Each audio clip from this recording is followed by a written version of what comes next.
Assalamualaikum warahmatullahi wabarakatuh. Jumpa kembali lagi dengan saya Udin dalam channel Kim Ude. Asiknya belajar kimia. Materi hari ini adalah pembahasan soal UTBK Kimia 2019 part 5. Part 1 sampai part 4 sudah bisa ditonton sebelumnya. Semoga semakin paham, semakin bisa. Terima kasih atas komentar dari teman-teman untuk terus mendukung channel Kim Ude. Semoga nanti sukses di UTBK tahun ini dan keterima di PTN favorit sesuai dengan pilihan dari teman-teman semua. Untuk soal dalam video ini itu lebih mempermainkan tentang konsep kimianya, tentang yaitu suatu sampel batuan. Sudah saya tulis soalnya, bisa dilihat ada dua soal 13 sampai 14 ya. Untuk soal nomor 1 sampai 12 ada di part 1 sampai part 4. Untuk lebih paham lagi nanti bisa dilihat materi di video sebelumnya, semuanya sudah ada kupas tuntas juga untuk materi soal UTBK Kimia. Semoga ini sebagai bahan untuk teman-teman bisa mempelajari atau bisa paham di soal UTBK tahun ini. Seperti biasa, sebelum saya bahas, like, subscribe, dan komentarnya juga lonceng ditekan supaya tidak ketinggalan video terbaru dari Kim Ude. Oke, tanpa berlama-lama kita mulai soal nomor 13. Ini merupakan soal tentang konsep siapa yang mengendap duluan. Suatu sampel batuan diketahui mengandung garam natrium. Ada natrium, kemudian ada kalium, ada kalsium, kemudian ada barium, dan ada seng. Sampel ini dilarutkan secara sempurna di dalam HCl pekat. Dan zat pengotor yang tidak larut dipisahkan melalui penyaringan.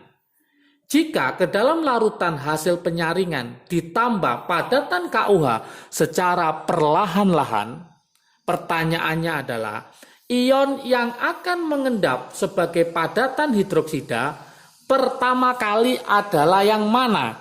Apakah ion yang berasal dari natrium, apa kalium, apa kalsium, apa barium, apa seng? Nah, gimana cara konsepnya untuk menjawab tentang siapa yang duluan mengendap kalau ditambah dengan padatan KUH secara perlahan-lahan? Maka solusinya saya taruh di sini. Solusi untuk soal nomor 13.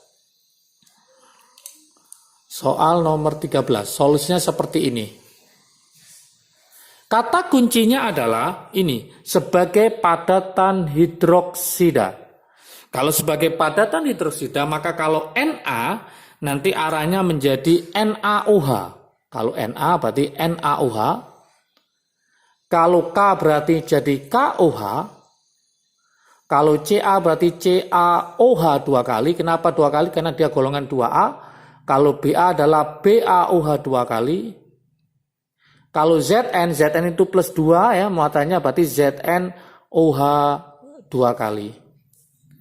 Ingatkah teman-teman semua di materi tentang asam basa bahwa ada namanya basa lemah, ada basa kuat. Untuk NaKCABA ini merupakan basa kuat. Ini merupakan basa kuat. Karena basa kuat, maka dia akan mudah larut, ya. Mudah larut. Kalau mudah larut, maka kebalikannya dia akan sulit mengendap. Sulit mengendap. Harga KSP-nya sangat besar sekali ya. Mudah larut, sulit mengendap. Yang ditanyakan adalah yang akan mengendap pertama kali. Maka jangan dipilih NaKCABA. Karena apa? Dia merupakan basa kuat yang mudah larut. Maka jatuh pilihan pada Zn. Kenapa? Zn bukan basa kuat, dia adalah merupakan basa lemah. Kalau basa lemah, maka dia akan sukar larut. Kalau sukar larut, maka kesimpulannya dia akan mudah mengendap. Mudah mengendap. Kemudian di data itu didukung dengan, kalau teman-teman lihat, harga KSP-nya. Mempunyai harga KSP yang mempunyai harga KSP yang kecil ya. Harga KSP-nya sangat kecil. Karena harga KSP sangat kecil, maka kesimpulannya adalah dia akan mengendap duluan. Maka jawaban untuk soal nomor 13 pilihan jatuh pada E.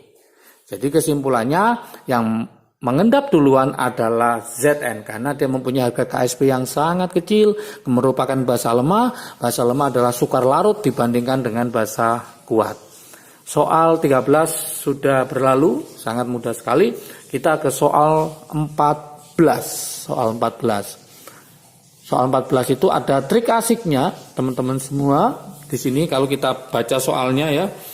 Perhatikan reaksi berikut. Ada Cu dengan H+ ternyata tidak bereaksi. Ada Pb dengan H+ bereaksi menjadi Pb2+ plus H2. Pb ditambah H2O ternyata tidak bereaksi. Ca ditambah H2O bereaksi menjadi Ca2+ plus H2 plus 2OH-. Berdasarkan reaksi di atas, urutan kereaktifan logam berdasarkan kemudahan teroksidasi adalah, trik asiknya teman-teman harus paham tentang deret volta. Oke, saya tulis di sini trik asiknya. Trik asik. Bisa nanti dipelajari di deret volta ya. Di sini ada saya kasih seperti ini. Panah ke sana, panah ke sana. Di sini saya kasih titik H2O. Di sini ada H. Masih ingatkah teman-teman semua? Semakin ke kiri, semakin E0 selnya semakin kecil. Artinya apa? Mudah dioksidasi. Mudah dioksidasi. Kebalikannya, semakin ke kanan, maka E selnya semakin besar. Artinya besar, maka mudah diapain? Mudah direduksi. Pertanyaan soal adalah mudah teroksidasi, maka pilihannya nanti dari sebelah kiri ke arah sebelah kanan. Karena semakin ke kiri mudah dioksidasi atau teroksidasi. Kemudian trik berikutnya, ingat, logam kiri dapat mendesak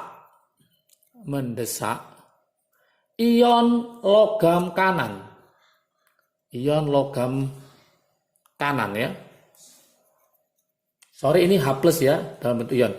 Logam kiri mendesak ion logam kanan. Kata-kata mendesak itu artinya adalah bereaksi. Berarti kiri bisa bereaksi dengan kanannya. Bukan kanan bereaksi dengan kirinya. Berarti yang kiri bisa mendesak ion logam kanan. Dari sini maka kita bisa mengerjakan untuk soal nomor 14. Kita tulis lagi poin-poinnya di sini. Kita buatkan lagi triknya ya.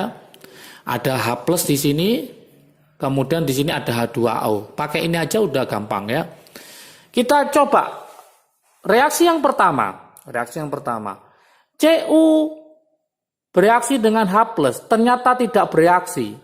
Berarti kemungkinannya Cu sebelah mana? Sebelah kanannya H+, karena kanan tidak akan bereaksi dengan kiri. Maka bisa kita tulis ternyata Cu letaknya di sebelah kanannya.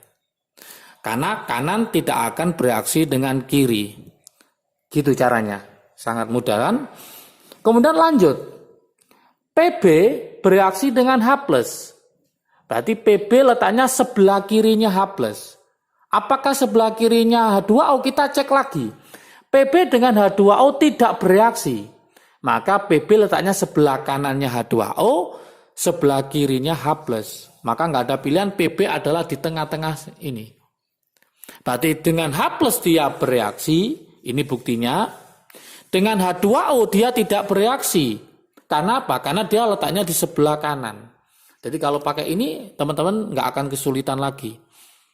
Lanjut sekarang. Ca bereaksi dengan air.